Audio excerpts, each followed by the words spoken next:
Hello friends, welcome to Indian recipes. இன்றைக்கி நம்ம ரவை வச்சு ரொம்ப சூப்பரான நல்ல முறுமுறுப்பான ஒரு முறுக்கு ரெசிபி தான் வந்து பார்க்க போகிறோம். ஒன்றும் இல்லை ஃப்ரெண்ட்ஸ், 2 முறுக்கு ரெசிபி வந்து பார்க்க போகிறோம். இந்த 2 வகையான முறுக்குமே நல்லா மொறுமொறுப்பாக ரொம்ப சுவையாக இருக்கும். ரவை வச்சு செஞ்சோன்னே கண்டுபிடிக்க மாட்டாங்க, அந்த அளவுக்கு சூப்பராக இருக்கும். அதே சமயம் நீங்கள் செய்துட்டீங்க அப்படின்னா 30 நாள் வரைக்கும் கூட கெட்டு போகாமல் நமுத்து போகாமல் அதே மொறுமொறுப்போட சுவையாக இருக்கும். இப்போ வாங்க ஃப்ரெண்ட்ஸ், வீடியோக்குள்ளே போயிடலாம். நம்ம ரெசிபி எப்படி செய்கிறதுன்னு பார்க்குறதுக்கு முன்னாடி எப்போதும் போல் 2 பெஸ்ட் கமெண்ட்ஸ் பார்த்துடலாம். ஃபஸ்ட்டு கமெண்ட் வந்து சுகன்யா அப்படின்ற சிஸ்டர் எழுதியிருக்காங்க. 2 நாளைக்கு முன்னாடி நம்ம இட்லி தட்டு வச்சு எப்படி பட்டர் பிஸ்கட் ரெடி பண்ணுறது அப்படின்னு அப்லோட் பண்ணியிருந்தோம்ல, அதில் இவங்க கமெண்ட் பண்ணியிருக்காங்க. I tried this recipe now only. It came out very well. My family members like it and appreciated me. Thank you sister. Keep rocking sister ன்னு எழுதியிருக்கீங்க. ரொம்ப தேங்க்யூ சுகன்யா சிஸ்டர். உங்கள் comment படிச்சுட்டு எனக்கு ரொம்ப வந்து ஹாப்பியாக இருந்தது. நீங்கள் ட்ரை பண்ணிவிட்டு உங்களோட எக்ஸ்பீரியன்ஸையும் சொல்லியிருக்கீங்க. ரொம்ப நன்றி. 2வது கமெண்ட் வந்து பிரீதா நாகேஷ் அப்படின்ற சிஸ்டர் வந்து எழுதியிருக்காங்க. நம்ம ஏற்கனவே இட்லி மாவு வச்சு பேக்கரி சுவையில் ஜிலேபி எப்படி செய்கிறதுன்னு அப்லோட் பண்ணியிருந்தோம்ல, அந்த ரெசிப்பியில் தான் இவங்க வந்து சொல்லியிருக்காங்க. Hi CC, I try this jalebi at home, taste is செம சூப்பர் அப்படின்னு எழுதியிருக்கீங்க. ரொம்ப நன்றி பிரீதா சிஸ்டர். உங்களுக்கும் என்னுடைய வாழ்த்துக்கள். செய்து பார்த்துட்டு உங்களுடைய எக்ஸ்பீரியன்ஸையும் சொல்லியிருக்கீங்க. ரொம்ப ஹாப்பியாக இருந்தது. இது என்னோடய ஃபேவரட் ரெசிபியும் கூட. ஃப்ரெண்ட்ஸ், உங்களுக்கும் இந்த 2 ரெசிபியும் செய்து பார்க்கணுன்னு ஆசை இருந்ததுன்னா இந்த வீடியோக்கு கீழே டிஸ்கிரிப்ஷனில் லிங்க் கொடுக்குறேன். நீங்களும் ட்ரை பண்ணுங்கள், ரொம்ப சுவையாக இருக்கும். இப்போ இந்த முறுக்கு எப்படி செய்கிறதுன்னு வாங்க போய் பார்த்துடலாம். கடைகளில் கிடைக்கிற முறுக்குக்கும் நம்ம வீட்டில் இருக்க முறுக்குக்கும் ரொம்பவே டிஃப்ரெண்ட் இருக்கும். பட் நீங்கள் இப்போ நான் சொல்ல போகிற மெத்தடில் பண்ணிங்க அப்படின்னா கடையில் கிடைக்கிற அதே சுருள் முறுக்கு நீங்களும் வீட்டில் செய்யலாம். ஸோ இந்த ரெசிபி செய்கிறதுக்கு ஃபஸ்ட்டு ஒரு கடாயில் 1 கப் அளவுக்கு தண்ணி சேர்த்துக்கோங்க. நான் சொல்கிற எல்லா அளவுகளுமே ஒரே கப்பில் நீங்கள் வந்து அளந்துக்கோங்க. ஏதாச்சும் ஒரு கப் எடுத்துக்கோங்க, அந்த கப்லையே எல்லா இன்க்ரீடியண்ட்டும் அளந்துக்கோங்க. ஸோ இப்போ வந்து 1 கப் அளவுக்கு நம்ம தண்ணி சேர்த்தாச்சு. அதில் 1/2 ஸ்பூன் அளவுக்கு உப்பு சேர்த்துக்கோங்க. அதுக்கப்புறமா 1 ஸ்பூன் அளவுக்கு பட்டர் சேர்த்துக்கோங்க. பட்டர் சேர்க்குறதுனால நல்ல ஒரு ரிச் டேஸ்ட் கிடைக்கும், வாசனையும் கமன்னு இருக்கும். இந்த பட்டர் நல்லா கரையட்டும்.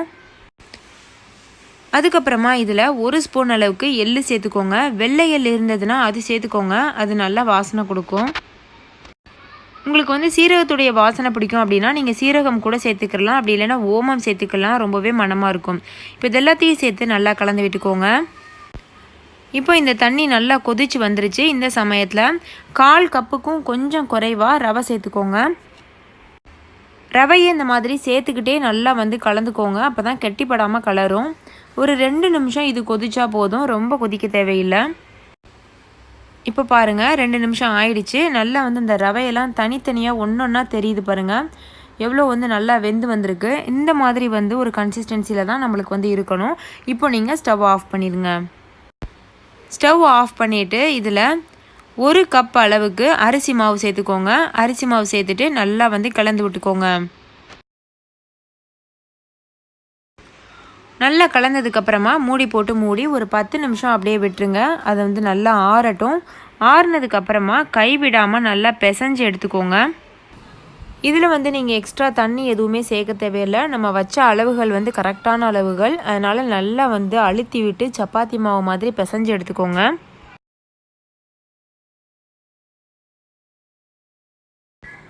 பாருங்கள், நல்லா வந்து சப்பாத்தி மாவு மாதிரி நல்லா பிசைஞ்சு எடுத்தாச்சு. இந்த மாதிரி வந்து இருக்கணும். அதுக்கப்புறமா முறுக்கு உரல் நம்ம எல்லார் வீட்லேயுமே இருக்கும் இல்லையா, இந்த மாதிரி முறுக்கு உரல் எடுத்துக்கோங்க.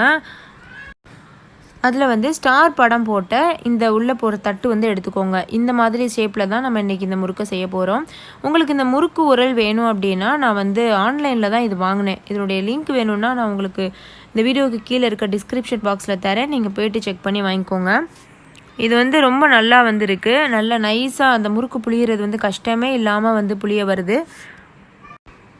இப்போ வந்து கொஞ்சம் போல் மாவு எடுத்துகிட்டு நல்லா அந்த ஓவல் ஷேப்புக்கு உருட்டி எடுத்துக்கோங்க. உருட்டி எடுத்த மாவை இந்த முறுக்கு உரலுக்குள்ளே போட்டு நல்லா வந்து இந்த மாதிரி ப்ரெஸ் பண்ணி விட்டுக்கோங்க. ப்ரெஸ் பண்ணதுக்கப்புறமா மூடி போட்டு மூடிடலாம். அந்த முறுக்கு உரல்லையே மூடி கொடுத்துருப்பாங்க இல்லையா, அதை போட்டு நம்ம வந்து மூடிடலாம். நல்லா டைட்டாக க்ளோஸ் பண்ணிக்கோங்க. க்ளோஸ் பண்ணிவிட்டு மேலே அந்த திருகுற மாதிரி ஒரு கம்பி மாதிரி கொடுத்துருக்காங்கல்ல, அதை லைட்டாக நீங்கள் ப்ரெஸ் பண்ணி திருகுனிங்கன்னா போதும், அழகாக வந்து முறுக்கு வெளியில் வர ஆரம்பிச்சிடும். அந்த மாவு வந்து வெளியில் வர ஆரம்பிச்சிடும். பாருங்கள் எப்படி வருது பாருங்கள். லைட்டாக தான் ப்ரெஸ் பண்ணி திருகுறேன், இவ்வளோ சூப்பராக மெல்லிஸாக வருது பாருங்கள். ஸோ இந்த மாதிரி தான் வந்து நம்ம வந்து உரலில் ஃபில் பண்ணணும் மாவை. இவ்வளோ அழகாக இருக்குது பாருங்கள். இப்போ நம்ம முறுக்கு பிழிய ஆரம்பிச்சிடலாம். ஃபஸ்ட்டு வந்து ஒரு பிளேட் வச்சுக்கோங்க. வச்சுட்டு இந்த மாதிரி வந்து நைஸாக அழுத்தி விட்டு இந்த மாதிரி நல்லா வந்து ரவுண்ட் ஷேப்புக்கு நீங்கள் புழிஞ்சிட்டே வாங்க. நான் உங்களுக்காக வீடியோக்காக வந்து மெதுவாக செய்து காமிக்கிறேன். நீங்கள் ரொம்ப சிம்பிளாக ஈஸியாக ஸ்பீடாகவே சுற்றிடலாம். முறுக்கு வந்து அவ்வளோ வந்து சுலபமாக வரும். ரொம்ப ஈஸியும் கூட இந்த முறுக்கு உரலில் வந்து முறுக்கு புழியிறது.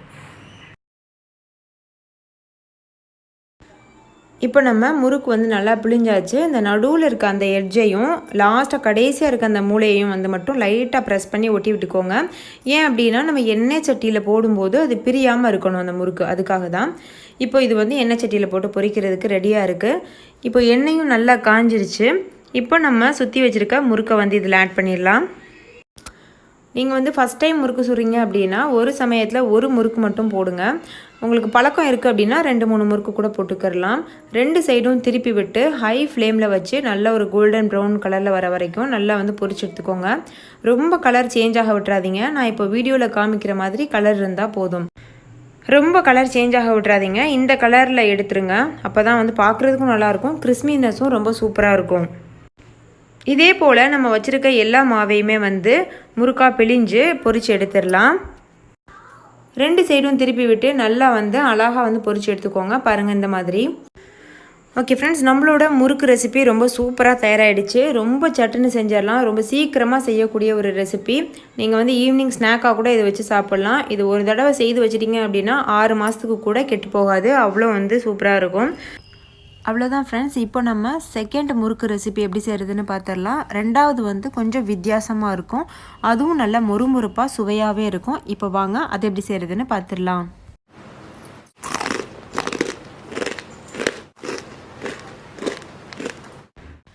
ஃப்ரெண்ட்ஸ், இந்த ரெசிப்பியை பிகினர்ஸ் கூட செய்து முடிச்சிடலாம். இதுக்கு தேவையான இன்க்ரீடியண்ட்டும் ரொம்ப குறைவானது தான்.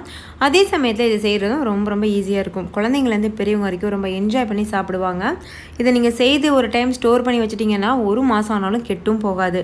ஸோ வாங்க ஃப்ரெண்ட்ஸ், இது சூப்பரான டேஸ்டியான ரெசிபி எப்படி செய்கிறதுன்னு வீடியோக்குள்ளே போய் பார்க்கலாம். இந்த ரெசிபி பண்ணுறதுக்கு ஒரு மிக்சிங் பவுலில் 1 கப் அளவுக்கு ரவை சேர்த்துக்கோங்க. நீங்கள் எவ்வளோ ரவை வேணாலும் சேர்த்துக்கிறலாம். அந்த அளவுக்கு நான் சொல்லக்கூடிய ரேஷியோக்களை மட்டும் கூட்டிக்கோங்க. இப்போ நான் 1 கப் ரவைக்கு என்னென்ன சேர்க்கணும்னு சொல்கிறேன், எவ்வளோ அளவுகளோட சேர்க்கணும்னு சொல்கிறேன். இது கூட நம்ம 1 ஸ்பூன் அளவு கசூரி மேத்தி சேர்க்க போகிறோம். கசூரி மேத்தி இல்லாதவங்க கொத்தமல்லியை பொடியாக நறுக்கிட்டு சேர்த்துக்கோங்க. அதுக்கப்புறமா தேவையான அளவு உப்பு, இது எல்லாத்தையும் சேர்த்துட்டு லைட்டாக ஒரு தடவை வந்து கை வச்சு கலந்து விட்டுக்கோங்க இந்த மாதிரி. அடுத்து இது கூட 2 ஸ்பூன் அளவு நெய் சேர்த்துக்கோங்க. இப்போ இதை தேவையான அளவு தண்ணி சேர்த்து நல்லா சப்பாத்தி மாவு மாதிரி பிசைஞ்சு எடுத்துக்கிறலாம். இதுக்கு வந்து தண்ணி அளவுகள் கிடையாது ஃப்ரெண்ட்ஸ். நம்ம வந்து சப்பாத்தி மாவுக்கு எப்படி பிசைவோம் அதே போல் தான் பிசைஞ்சு எடுக்கணும். பிசைஞ்சிட்டு நல்லா வந்து ஒரு 1/2 மணி நேரம் ஊற வச்சுருங்க. பாருங்கள், இந்த மாதிரி நல்லா 1/2 மணி நேரம் இது ஊறி இருக்குது. எப்படி இருக்குது பாருங்கள், மாவு மாதிரி. இதிலேருந்து ஒரு குட்டி பீஸ் எடுத்துக்கோங்க. இந்த மாதிரி எடுத்துகிட்டு நல்லா வந்து கையில் வச்சு நல்லா உருட்டிக்கோங்க. உருட்டிட்டு பெருவிரல் வச்சு இந்த மாதிரி நல்லா அமுத்தி விட்டுக்கோங்க. அமுத்திட்டு இந்த மாதிரி ஒரு அரிக்கரண்டி நம்ம வீட்டிலலாம் இருக்கும்ல, அப்படி அரிக்கரண்டி இல்லைன்னா இதே ப்ராசஸை நீங்கள் ஃபோக் இருக்குல்ல அதில் கூட செய்யலாம். நல்லா இந்த மாதிரி வச்சு அமுத்திக்கோங்க. அமுத்திட்டு இந்த ஓரத்துலேருந்து அப்படியே உருட்டி கொண்டு வாங்க. அவ்வளோதான், நம்மளுடைய ரெசிபி வந்து பொரிக்கிறதுக்கு தயாராகிடுச்சு. இதே போல் மீத இருக்க எல்லா மாவையும் பண்ணிடலாம். பார்க்குறதுக்கே அழகாக இருக்குல்ல ஃப்ரெண்ட்ஸ். இதே போல் மீத இருக்க எல்லா மாவையும் பண்ணிடலாம். அப்படி இல்லை அப்படின்னா நீங்கள் வந்து சப்பாத்தி மாவு மாதிரி தேய்ச்சிட்டு குட்டி குட்டி பீசஸாக கட் பண்ணி கூட பொரிச்சிக்கலாம். ஒரு டிசைன் இருக்கணுன்றதுக்காக நான் அந்த மாதிரி பண்ணுறேன். இப்போது மீத இருக்க எல்லா மாவையும் இதே போல் டிசைனாக நான் பண்ணி வச்சுட்டேன். இப்போ இதை நம்ம சூடாக இருக்கிற எண்ணெயில் போட்டு பொரிச்சு எடுத்துடலாம். எல்லாத்தையும் இந்த மாதிரி சேர்த்துட்டு நல்லா கோல்டன் ப்ரௌன் கலர் வந்ததும் இதை நம்ம வந்து வெளியில் எடுத்துடலாம். அவ்வளோதான் ஃப்ரெண்ட்ஸ், நம்மளுடைய கிறிஸ்பியான ஸ்நாக் ரெசிபி தயாராகிடுச்சு. நீங்களும் இதே போல் வீட்டில் ட்ரை பண்ணி பாருங்கள். ட்ரை பண்ணி பார்த்துட்டு உங்களோட எக்ஸ்பீரியன்ஸ் எப்படி இருந்ததுன்னு கமெண்ட்டில் என் கூட ஷேர் பண்ண மறந்துடாதீங்க.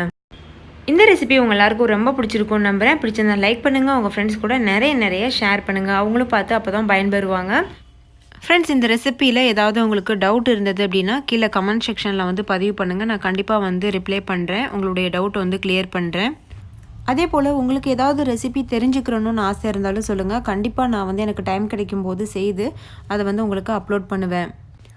ஓகே ஃப்ரெண்ட்ஸ், உங்கள் குழந்தைங்களுக்கும் செய்து கொடுத்து நீங்களும் சாப்பிட்டு என்ஜாய் பண்ணுங்கள். இன்னொரு நல்ல ரெசிபியோடு நான் உங்களை சந்திக்கிறேன். அதுக்கு முன்னாடி நம்ம சேனலை சப்ஸ்கிரைப் செய்யாத நண்பர்கள் சப்ஸ்கிரைப் செய்துக்கோங்க. தேங்க்யூ.